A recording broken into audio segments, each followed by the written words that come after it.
สีแดงนี่พ่อใหญ่ใส่หมวกสีแดงเนี่ย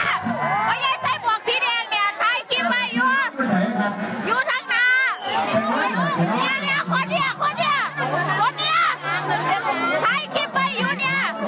ดึงหมอรับเนี่ยคนเนี่ยเกี่ยวเลยเขาดูแรงมากเลย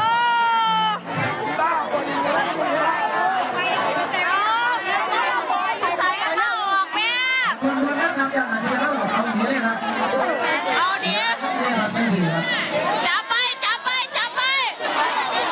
เอาออกไปเนี่ยเอาออกไป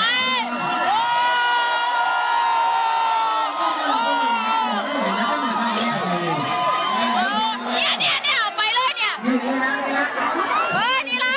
เอาไปเลยนะมองแดงๆนะ